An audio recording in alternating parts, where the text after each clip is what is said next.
Hi there, I'm Devin Skillian. Thanks for watching us here on Local 4 Plus. This afternoon, we want to bring you a special event as part of our partnership with the Detroit Economic Club. The Economic Club is hosting a conversation with the President and CEO of U.S. Steel.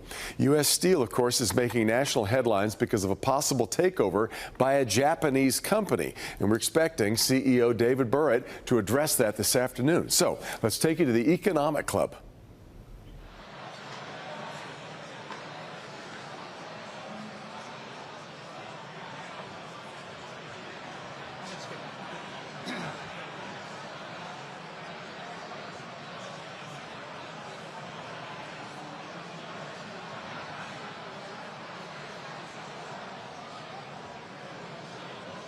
Well, good afternoon, ladies and gentlemen. Good afternoon. I'm Steve Gregorian, President and CEO of the Detroit Economic Club. I want to welcome you to today's exciting meeting. It's a big birthday year for the Detroit Economic Club. 90 years of incredible speakers and networking.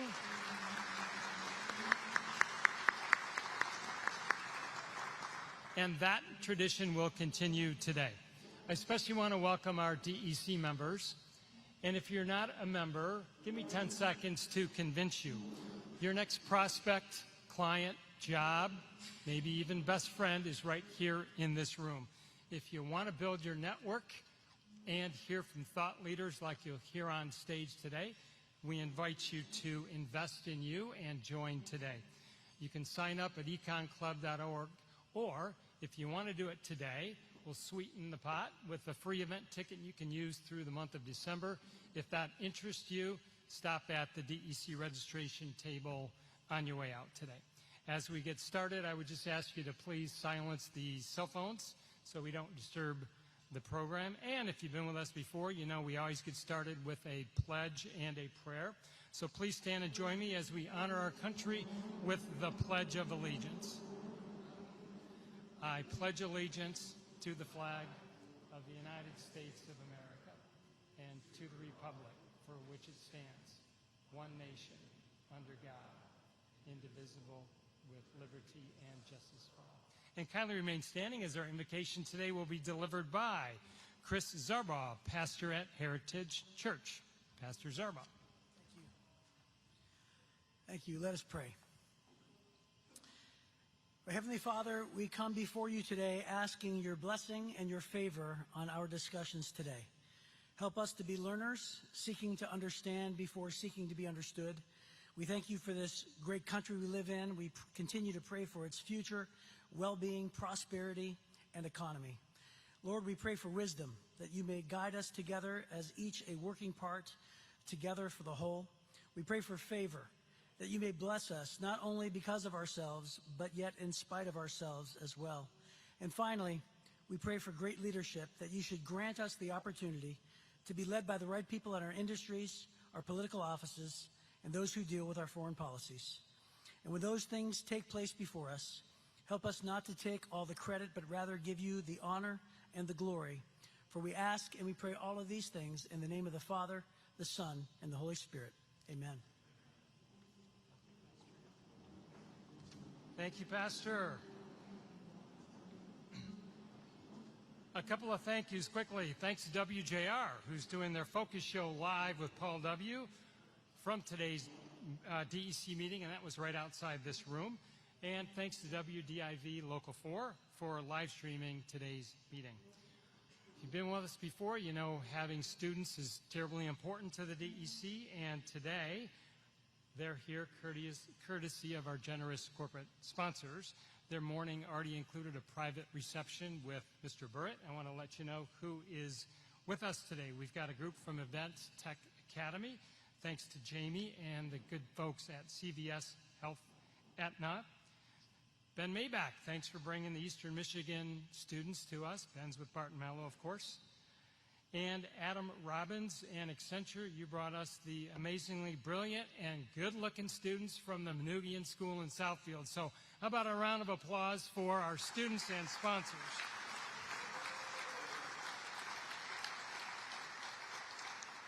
A couple quick things on your table. our sponsor brochure. Make no mistake, we would not be here if it wasn't for the generosity of those companies. Thank you if you are one of those sponsors. If you're not, we'd love to have you become a sponsor. There's some great benefits in doing so. Just see me or any of our staff after the program. Also on your table is our season lineup, and we are packed with lots of good stuff in September and October. And trust me, folks, we're working on some things.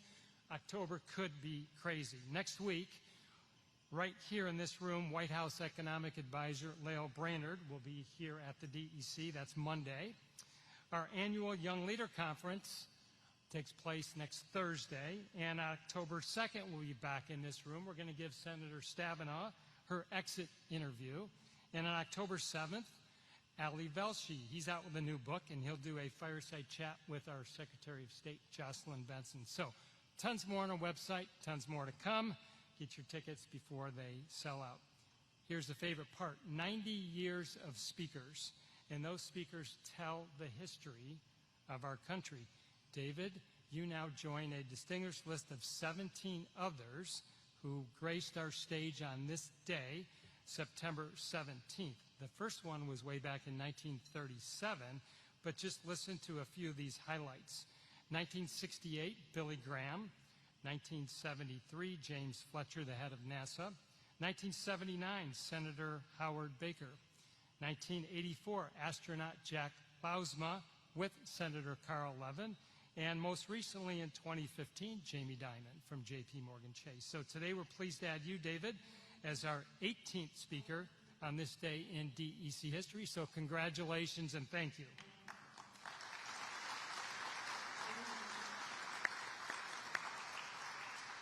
Finally, we want you to use your smartphone and be involved in today's program two ways. One, take lots of pictures, share with your social media networks.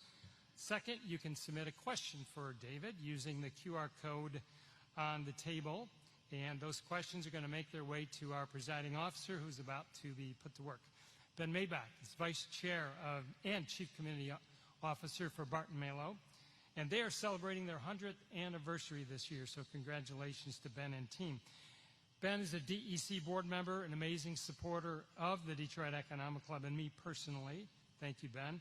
He's an ardent Michigan State University supporter, and Ben is behind many, many good things that happen here in our region, city, and state. Ladies and gentlemen, please welcome Ben Maybach.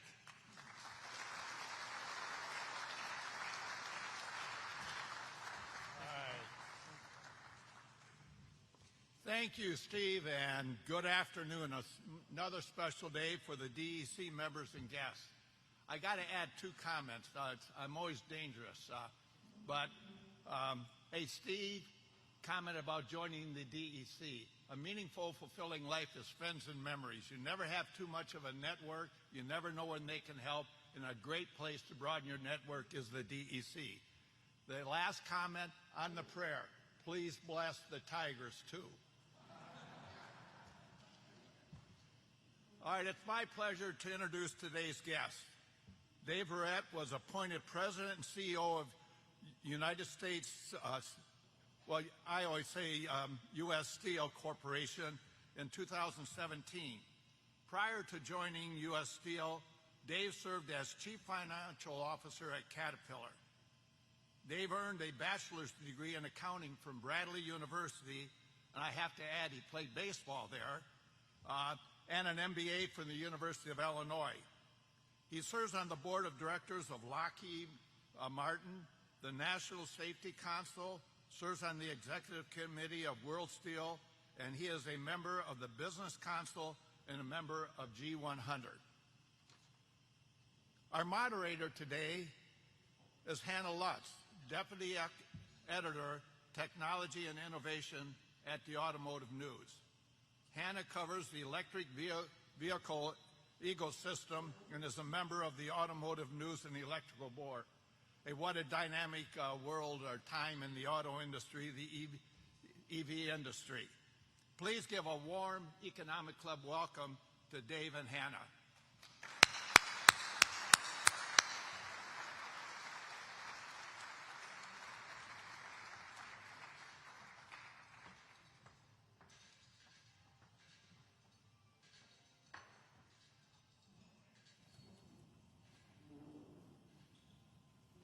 Steve. Good to see you. Hello, Hannah. Good to see you too. Thanks for being here. What a pivotal time for your company. We've all been reading about it and watching it play out, so we're really excited to hear it from your point of view. Thanks for taking the time. Thank you for having me. It is a real privilege. After hearing that whole list, I have to admit I'm feeling a little bit unworthy here, but we'll try to put some punch into this and get you some goodness. So thanks. So I want to start with some background on you before we get into the acquisition details. We just heard a lot about your previous jobs with Caterpillar, et cetera. How did you get to U.S. Steel? What made you make that choice? And tell us a bit about, the nuts and bolts of the company before we get into the acquisition. Sure. Well, first, how I came to U.S. Steel. I was the CFO for many years at Caterpillar, and then after the Great Recession, I decided that I would retire, and left the company for a number of years, and served on some boards, tried to start some businesses and things like that, and then I got one of these little emails from a headhunter that says, do you know anybody with the scope and breadth that would like to help turn around an American iconic corporation? And I said, well, I don't know of anybody offhand. I'm typing back, but if you keep sending me stuff like this, I may want to get back in the game. And then the phone rang, and they said, well, you sign an NDA, we'll tell you who it is. And it's like, oh my gosh, this is U.S. Steel. So I went on, as everybody would do, I went on Amazon Prime, tried to understand a little bit more, and now it's this iconic corporation. I'm on Lockheed's board. I was the audit committee chair at the time. I call up Bob Stevens, who was the chair at the time, and said, is this dumb? I'm kind of excited about this. The men who made America, and, as the first company to have $1 billion in sales, market cap, first annual report, board of directors, and had the first explicit code of conduct, even invented the terms safety first in 1908. So it's like, this is kind of cool. But it's kind of dumb, right? Because Caterpillar is this great big company, and this is a challenge company. And he said, do it. And then he told me about his father, and you hear this all the time. The company is so well known, and his father was like a laborer for 40 years. Now, if you know Bob Stevens, this guy, he was a Marine, incredible job with Lockheed Martin. I have so much admiration for him, learned so much from him. He said, you need to do it.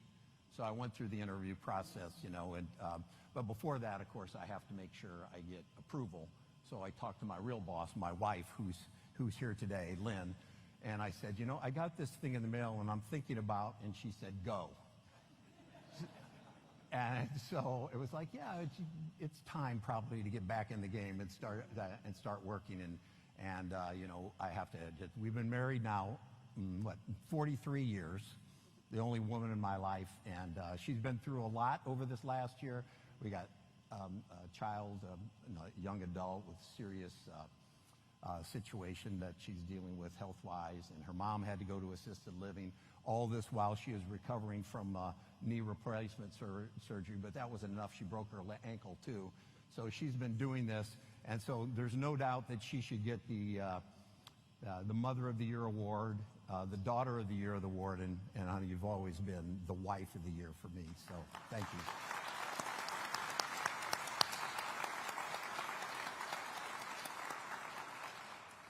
So you got her stamp of approval. You went to U.S. Steel, and now you're running a company that touches multiple industries and has really deep American roots. And Nippon Steel, which we know wants to buy you for $15 billion, is a Japanese company. So tell me, what was on your checklist as you considered buyers, and what made Nippon Steel a good fit in your opinion? Well, the thing about this whole process, seems a little surreal, because we didn't want to sell the company. We actually, when I joined the company, we were losing like $2 million a day for like a period of 5 years, and we've made as much as $11 million a day. But it's not about the money, but it's working on the culture. And we believe we're the undisputed leader in safety as measured by days away, and we have this culture of caring. We've been become on Ethisphere's most ethical company list. One of the world's most loved companies. We got the Human Rights Equity Award. So it's been a whole bunch of things that we've gone through in order to get to where we are today. And we're actually performing well. And we're investing and spending a bunch of capital. So we have this mountain of CapEx, right? And negative cash flow. And the business is doing well, but it's not being reflected in our stock price. And frankly, I thought at some point somebody would come knocking on the door, but we got a number of unsolicited bids, and then it became very clear that some folks might want to run a tender. So it's like, you better, we have a fiduciary duty, a legal obligation to do what's right for the stockholders. So we ran a strategic process, auction, some people call it. And I remember we announced that actually on a Sunday afternoon because it was happening so quickly, but we did not want to sell it. In fact, I would say it had to be a really high price in order for it to work because we see the value. We see what the numbers are. It's just that we're not able to get there as fast as we could with a partner like Nippon. So didn't want to sell, but it's clear they are deeper, they are bigger, and frankly more talented because of the technology that they have, and they're experts in integrated mills where our union has represented members. So it was very clear to us after we looked at the situation, they had by far the best value, all cash offer. The next offer was lower than that, but it was half stock. It was $55 a share. The next one was $54, half stock, half cash. And I think that number would now be something like 42 or 43. So, when you take somebody's stock, it's, there's a lot less certainty. But when we looked at this, we talked with our attorneys. The value is significant, obviously very pleasing to the stockholders. We looked at the regulatory. There really is no monopolistic type tendencies and the antitrust type issues, because for those of you that have done M&A, Nippon has said come hell or high water, which means they'll do whatever it takes to get past anything where there's overlap or any concerns with that. And then, of course, the other piece when you talk about CFIUS, the Committee on Foreign Investments in the U.S., it's a very robust process, and based upon what we know, and we said this to our attorneys, if you find anything, we expect you to disclose it. We expect you to elevate it, because for us, we live by a code. It's God and country first, and if there's something there, we want to reveal it, and we want to make sure everybody knows about it. And by the time we're done doing all the analysis here, it's very clear that it strengthens national security, economic security, and job security. So it's really a good thing. I know it's getting serious scrutiny. That is fantastic for us because this deal will close on its merits. Very confident in that. We respect the rule of law, and we live by a code, and we expect others to do the same. So we find ourselves in this position right now, still extraordinarily confident, because, again, it wins on its merits. We know that China dominates the steel market by a large margin. How does that global competitive landscape play into your potential acquisition with Nippon Steel? Well, having a partner with Japan is important, because you think about the United States is number one economically, Japan's number three, China's number two. Having that partner is really remarkable. In fact, if we were trying to put a deal together, you'd say, wouldn't it be cool if you had a country in Asia that would partner with you that had the name Japan in its name, like Nippon, and the United States, and it's like it comes together very well. And China, of course, is known for just its immense size. And if you think about the steel industry, it has a capacity about 2 billion tons. Okay, in the United States, we have like 90 million, so we're like less than 5%. The capacity in Japan is around a little less than 100 million. And the excess capacity in the steel industry is some 600 million. So with China having over 50%, over a billion of that capacity, they are the beast in this industry, and bringing Nippon's expertise with U.S. Steel's footprint here in the United States, that investment coming in gives us an opportunity to really compete with China and actually increase competitiveness. But that's why our customers love it. The auto guys love this transaction very much. Our employees really appreciate the transaction very much once they take the time to understand that this is about jobs, not just job security, it's job growth with the investments that they're going to be able to put into the business. So we're very, very pleased with this relationship we have with Nippon.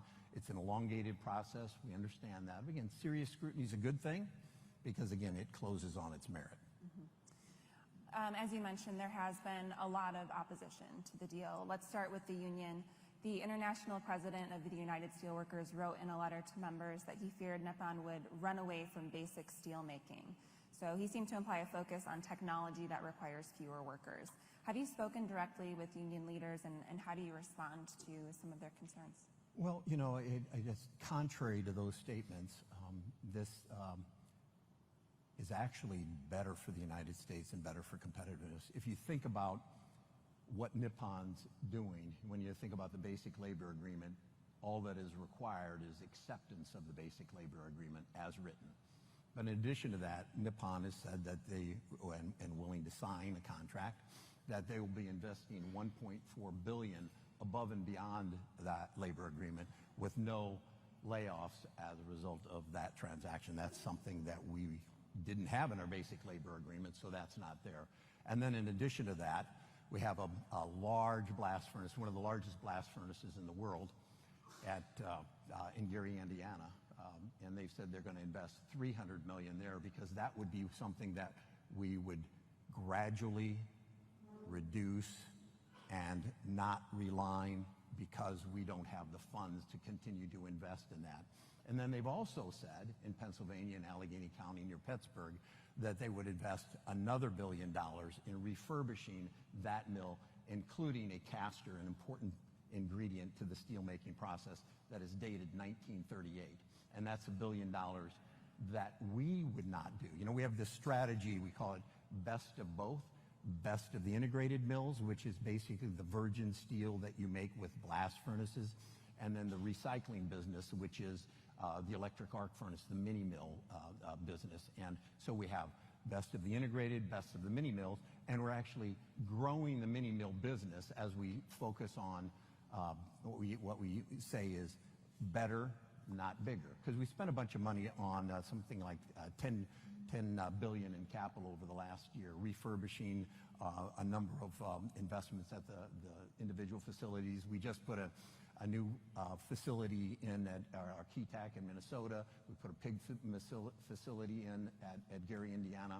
And so we've done that investment. And so in order to get better, not bigger, we have to make sure we're focused in the right place. And but with Nippon, the beauty of this is all this money coming to the United States, you know, all this money coming to U.S. Steel to make us more competitive, that is investment in innovation. And they are experts in innovation in the blast furnace, where the union is represented. So we're excited by that, because these are things we would really like to do, but we don't have the funds or the financing to be able to do that. And they do. And they're willing to come to the table, in spite of not having to come to the table to do this, to show that they're really pro-USA, pro-U.S. Steel. They've been to our facilities. They were surprised at how great our integrated mills were running. And then just as an example, the blast furnace number 14, they have one and a half times that size in Japan, and they have technology that they say, this is challenged, well, we know what we can do to help, and we want that thing to continue to run. We said, that's fantastic. So again, we believe strongly this is great for not just the stockholders, but the customers and the employees, and frankly, the country and even the planet, because of their innovation and their reduction in greenhouse gas emissions and things like that, things that would cost us a lot more to do. When they have that technology, they will help us succeed. Okay. The deal has also become a political topic in this very critical election cycle. President Joe Biden has said that he would block the acquisition, and presidential candidates seem to be in the same camp. Donald Trump said he would block the deal. Vice President Harris said that the company should be American-owned. So a lot of opposition from the highest level, scrutiny at the highest level. Some say it's a question of national security. We talked about that a little bit. Can you explain more? Is that concern valid? Well, again, I believe that everybody has an opinion and everybody is entitled to it. But the good news for us is these processes are very rigorous. And one of our, we have our steel principles, which are our values, which start STEEL, safety first, trust and respect. I'll come back to that. And environmental stewardship, excellence and accountability, and lawful and ethical conduct. So trust and respect, we spend a lot of time in as a value. So what we do is we're rule followers. We have a code. We trust and respect the process. It's a very rigorous process that antitrust has. It's a very rigorous process that CFIUS has. We trust that process. We've been told by our attorneys that the people that run that process have high integrity, high capability, and it's an American mission. We love all that. So when you go through that and you trust the process, how could it be anything but what's great, especially when we look for opportunities that would be a problem? Now, there could be something out there, but then you also have the opportunity to mitigate it. And in fact, some of the things they've done, which, again, it didn't seem like they had to do it. Can you imagine? They have said it's going to be run by U.S. citizens. And they also said the board of directors is largely going to be U.S. citizens. Imagine. So you start sorting through that, and then any trade-related issues, they say, will it respect the trade laws as written in the United States? And all of this, of course, can be documented and agreed to. So, again, we trust the process, we respect the process, and when that happens, I think good things happen for not just companies, but countries. When you have rule of law, you follow that rule. What will your next step be if Biden or our next president blocks the deal?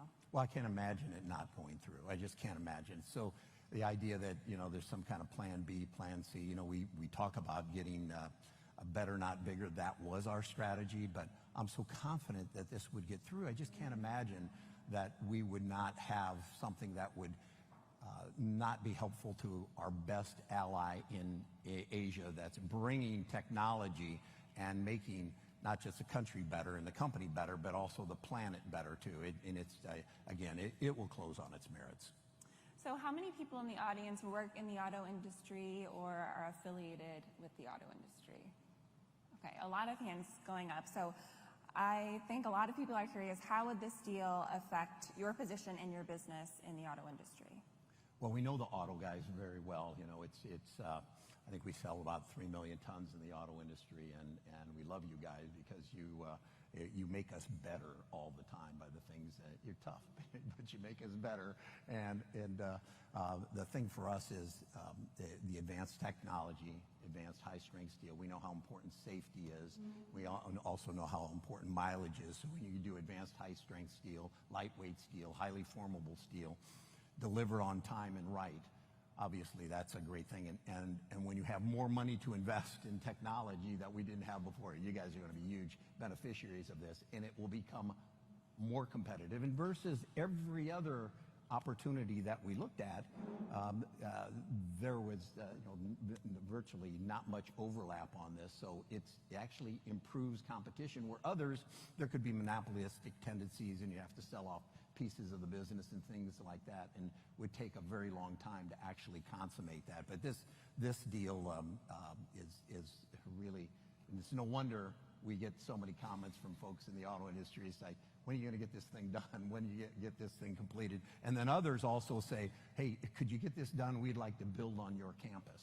But we can't actually announce that until we know when you guys are done. Can you get moving on it? So we feel the sense of urgency, but again, we're respecting the process, we're trusting the process, and we believe that the people that are running this process are the right people to get the right answer. And if the deal fails, what then? How will that affect your company and your stakeholders? Well, it's not going to fail, but if again, it does, though, it's what will happen? Again, we're better, not bigger, and with Nippon, it would be better and bigger. Remember, we didn't want this process, right? We have a fiduciary duty, legal obligation, and I can tell you, it is the best deal in American steel by far. This will be good for each and every stakeholder, as I said. I can just repeat it, for the stockholder, the employee, the customer, the country, and even the planet. So how can you not have this thing be accepted? Let's just trust the process and see how it plays out.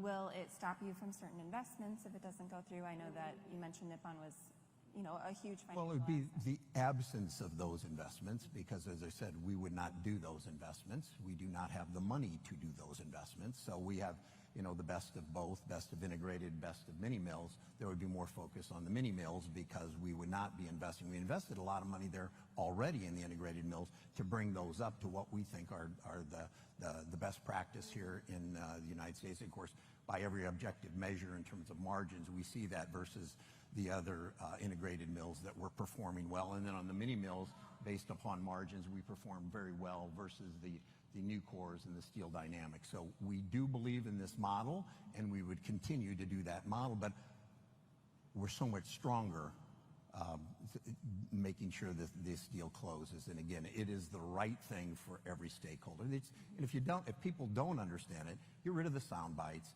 dig into the details. U.S. Steel, we are the truth tellers, and we will tell you the truth. We live by a code.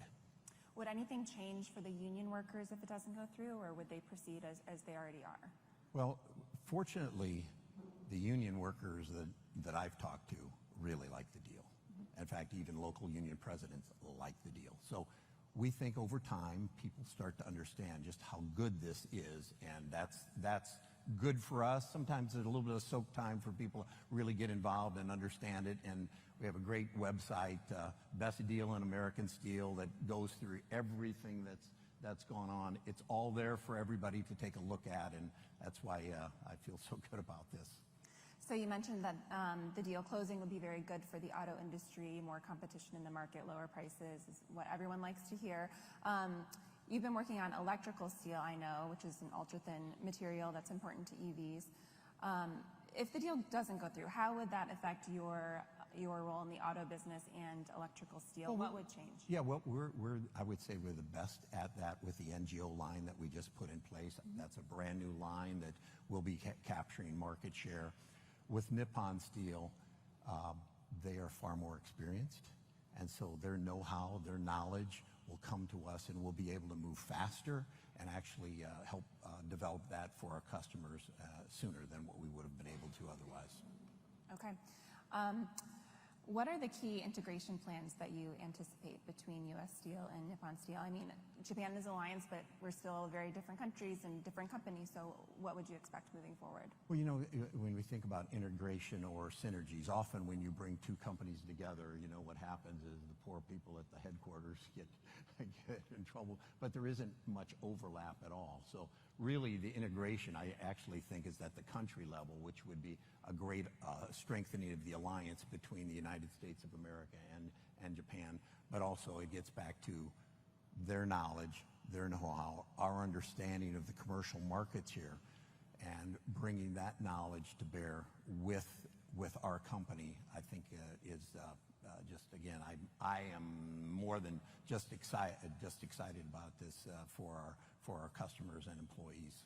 What types of knowledge are you referring to? There are different types of technology that we're not using yet in the U.S.? Well, they do hydrogen, they do carbon capture, they have experience, and they've been doing these kind of things for, you know, a decade. They've also, with their blast furnaces, they've been able to demonstrate on a prototype basis some 33% reduction in GHG emissions. So they're clearly the leader in this around the world. You'd put them at the top of the top in terms of their capabilities, and that's what's really exciting. I mean, Nippon is a company of engineers, and they know steel making at a very deep level. And having talked with them, you know, I often tease them a little bit because I say, I think you think perfection is the goal, but excellence will be tolerated, because they can go deeper and deeper and deeper. And I'm always going, give me some engineers here to help me with some of these conversations, because they have really great understanding of steel making, and they have a global footprint. You know, it's not just Japan, but it's also in India and Brazil. And if you think about, well, why are they investing? Well, the market here is the best in the world. And if you look at Japan, you look at their demographics, you study demographics, right? And they have like 125 million people now, but that number will be more like 85 million by 2060. So they want to do friendshoring, and this would be a great opportunity to show that. In fact, the administration wants to do friendshoring, and you can imagine when this deal goes through, they'll say, wow, isn't that wonderful? What else could we do with investments in the United States instead of us giving technology away? They bring it to us. I mean, what could really be better than that? Mm-hmm. What are the long-term goals that you'll focus on post-acquisition, assuming that it closes? Well, Nippon Steel has growth aspirations. They're currently the fourth largest in the world. After this transaction, we'll be third, pushing towards second. So they have a goal to make some $100 million tons of steel a year. So that's a big number, and that puts them competitive with China, which is, kind of the big conglomerate who is, they're number one in the world with half of the world's capacity, more than half capacity. So this gives us, the opportunity to compete on that global stage and also develop people, leaders, to have an opportunity to work not just in a few locations in the United States. We have operations also in Slovakia, but this footprint gives greater opportunity for development. And as a long-term Caterpillar employee, having worked and lived in different locations, you get that opportunity to learn and grow. So that's another great, I guess you'd say, synergy, that we develop our people better, and then people here get the opportunity to see what world-class looks like at other operations. Yeah, it'll shape the global market a bit. Right. Okay, I think we have just a 1 minute left, so I'm going to ask you a question on how you've been dealing with all of the back and forth of the opposition, the union leaders, the politicians. You've been high level at companies during different types of crises, like the financial crisis when you were at Caterpillar. What is your strategy? Well, I think I have a strong faith. So, and also, as I mentioned, a strong spouse. So we get through a lot of challenges together. The difficult thing is always with the communications, and we are not the buyer. So I would like to be more engaged in that. But we're covered by covenants, and they actually handle those communications, and they're doing a good job.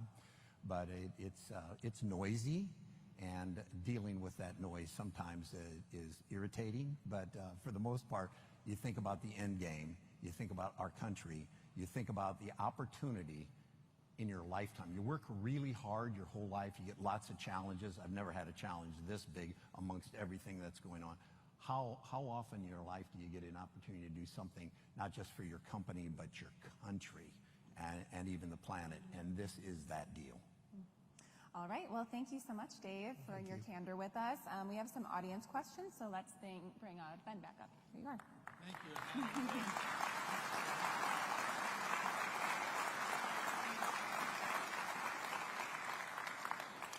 Dave, if you would just educate the group, how many employees, revenues, and truly, what is the size of U.S. Steel today? Yeah, we have about 22,000 employees, say $17 billion in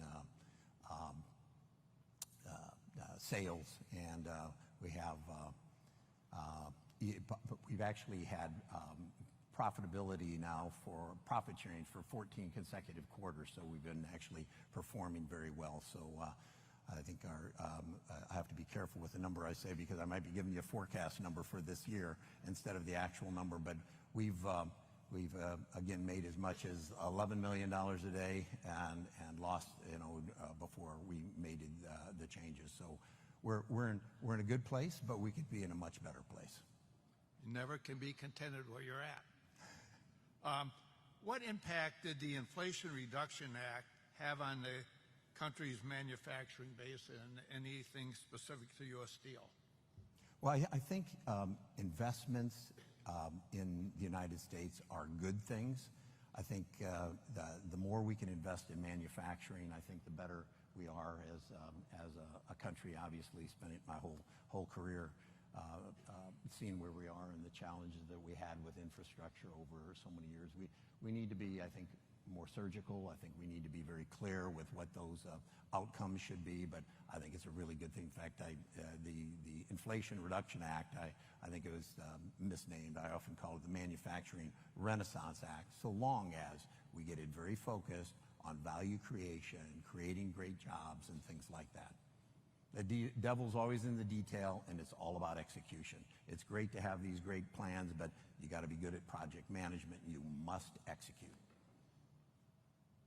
Can you give an overview on how you currently view the American economy and what 2025 has in store? Wow, that's a really hard one. I would say I don't know.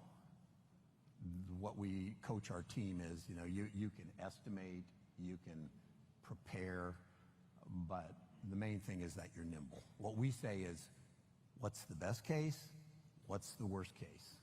So you manage within a range, you manage within a band, and then we put the numbers, we do them top downs, bottoms up, we do a lot of analysis on this, and then frequently there's a change that we're completely off, and we'll have our plan, and I'll know by that if somebody puts their plan together and they're down here by the worst case, then I know there's a lot more challenge. I mean, if it's at the top end, then I know we probably don't have enough stretch, but we obviously don't know what the future is heading. I live my life in paranoia. I would say that maybe people could call me a pessimist because I've always felt you make your money in the trough and then you screw it up in the peak because you finally get clarity on the most important priorities and you can take action. If you're smart, you can actually acquire some things. You can make the right investment. But when things are going extraordinarily well, you can get a little soft. You can get complacent. And that's where mistakes are made, where people get hungry for that shiny object. And what you have to do is you have to bring people back with a disciplined process, make sure the process is solid, and then respect the process. And that's when you get the right outcome. But again, I'm sorry, I don't know. I'm not clairvoyant. I will be wrong. What message do you have for high school students considering a job in the skilled trades? Well, I think it's a great opportunity. You have to want to work hard. You have to want to make sure that you're learning. And by the way, it's becoming more high tech. We've told our team we are going to be the leaders in artificial intelligence. We have in our Big River facility in Arkansas, fabulous technology down there. So just because it sounds like the old tired Rust Belt doesn't mean we don't have people with PhD, advanced degrees, Harvard grads that come into our organization. And while we never guarantee people, a lifelong journey, nobody can, but we can give you a really good experience if you're willing to work hard, you have a bit of grit, and we'll make sure that we give you the exposure and the opportunity to work in many different venues across the company, different types of businesses. You mentioned it, but question further down. What role will AI have on manufacturing jobs such as U.S. Steel moving forward? This is interesting. Maybe I'm a little contrarian on this because, I'm an old, I used to be the best Lotus 1, 2, 3 at Caterpillar. I'm just saying, now I can hardly put together an Excel spreadsheet. But the thing that surprised me, and I think it's relevant here, I remember we do like 2 budgets, it's kind of, you do the top down, bottoms up, and, it was obviously taken a really long time. And then it's like, oh my gosh, this Lotus 1, 2, 3, it's going to just save so much time. You know what? You find other things to do. And now we do the analysis so deep and so many different times, and sometimes I think maybe a little bit too much analysis paralysis. But with AI, I can tell you, I'm using it every day. Even for this meeting, when people give me the information and you put it in Copilot and say, summarize all the key things, and it shows up. We do the same thing. We have our own kind of like chat GPT for the company only. You have an investor call or something like that, and you say, what are the top 10 questions? And they may not have them all right, but, and you got to not exactly trust everything. But that large language model, I think we're using that to a really great extent, but also in terms of maintenance and things like it's so fast, and then people find other opportunities, and so the people with the best AI are going to win. And so we want people to, and by the way, if you're a young person, learn this, because you can actually accelerate your career, because you can run circles around old guys like me in that space, and I think, learn it. Look for practical applications, look for great use cases, and I have to admit, I am amazed and delighted with some of the things that we're doing. But I can't tell you about them right now. What steps has U.S. Steel taken to be more green? Well, we published our sustainability report, and we were the first steel company in USA to hit the 2050 target. Now, I wish I could say, yeah, I know exactly how to get there, but we have certain steps that are there, and we're also doing things related to carbon capture. We're exploring hydrogen. We're looking at ways to bring our blast furnaces on. Of course, the electric arc furnaces right out of the box, they're like 70–80% lower GHG emissions. So we're fortunate in that we have the high-end stuff related to the integrated mills, and then also the better greenhouse gas emissions, because today you're not going to be able to get the improvements that you have with mini mills that you have with the blast furnaces. They're just very, very, not only capital and cost intensive, but the nature of that type of work also requires a big challenge in order to get them, lower the GHG emissions. A lot more expense involved in that. A broad topic. Being part of the executive team at Caterpillar, part of the executive team at U.S. Steel, what takeaways, very different issues as a leadership team, what, combining those experiences, what a couple takeaways or suggestions might you throw out? Yeah, wow. I mean, they're very different companies. Obviously, Caterpillar has the footprint, manufacturing footprint. That's the envy of the world. If you want to follow what's happening in the global economy, just read their quarterly results and your annual report. So they have an extraordinarily broad footprint. They're basically in most every market, and you can understand what's happening in the world. So they have that big advantage. What we have an advantage of, I would say at U.S. Steel, we got the grit. We got grit.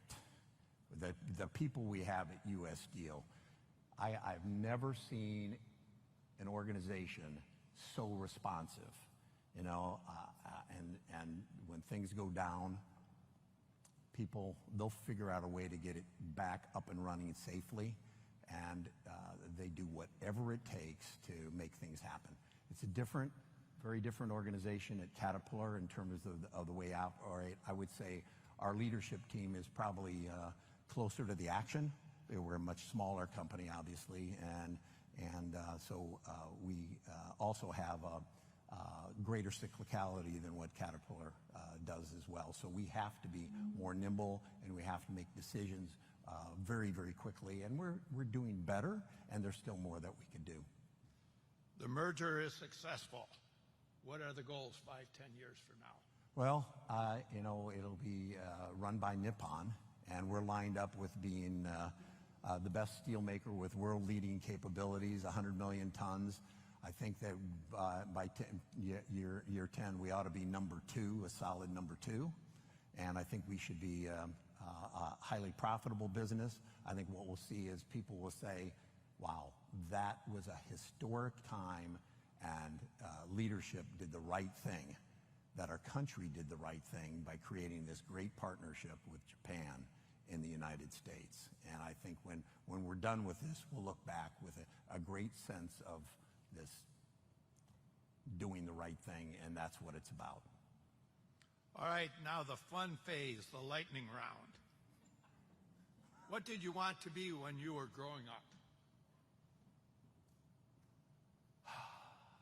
I remember being very young. I wanted to be a veterinarian because I liked frogs and turtles and rabbits. And I was baling hay and shoveling manure, so I liked getting my hands dirty, and I thought that would be really cool to do, yeah.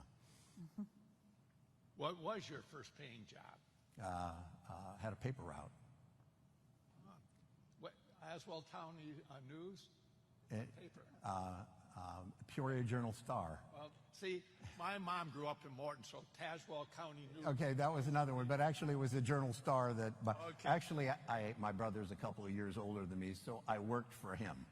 And yeah, he was actually the money man, and he would tell me what I needed to do. What profession other than the current would you like to try? You're young, 69, pretty young. Well, I always thought when I was younger I was going to be this baseball player, and I'm really pleased to have that experience, the teamwork. I think it teaches you about leadership, and also I actually set a record at Bradley University. I'm pretty pleased with it. It's since been beaten, but I set a record, Bradley, for most hit by pitches. Yeah, I know. I know. You look at me and you say, yeah, I think the job you've got, you can probably take a pitch, you know? Yeah. All right, your first car. Malibu Classic, 1977. Good. $5,300, and I paid for it all cash. Baling hay, shoveling manure at $3 an hour, so you know that took a long time for me to get that, but I didn't mind hard work. Last question. What advice to your 25-year-old self? Live by a code. Work hard. I always tell the young people this because they're always asking me about their work-life balance. Live an asymmetric life. You know, find something that is purposeful for you.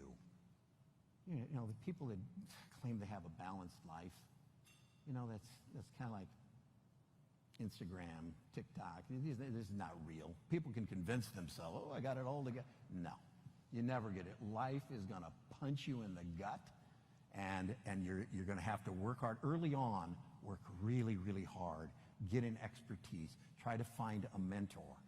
Never give up. You're going to have to work hard for a really long time, and it's not going to come overnight. But if you think it's this kind of fast way of getting the buck, you might get lucky. But the most successful people, when you do hard work, you're ready for the next challenge, and it becomes an opportunity to then take on another greater challenge. But let's face it, life is hard. People you love are going to die, and you're going to be disappointed with people that let you down. So you got to make sure that you're resilient, live by a code, have values. For me, it's strong belief in God, and you can get through anything. But if you think you're going to do it without hard work, I don't think that's a formula. Live by code, work hard, live an asymmetric life. Anna, thanks for a good job. Hey, again, the small world. My mom grew up in Morton. The people we knew, No. the experiences, unbelievable.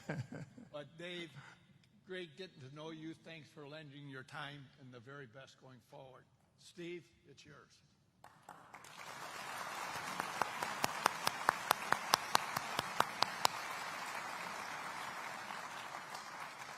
David, you are very worthy of the DEC stage. We know how valuable your time is, and you're quite a leader. So thank you for choosing the DEC. Thank you very much. We wish you the best. Thank you. Going forward, Ben, you always do a fantastic job. Hannah, your first time with us, but you knocked it out of the park. So about a round of applause for all three.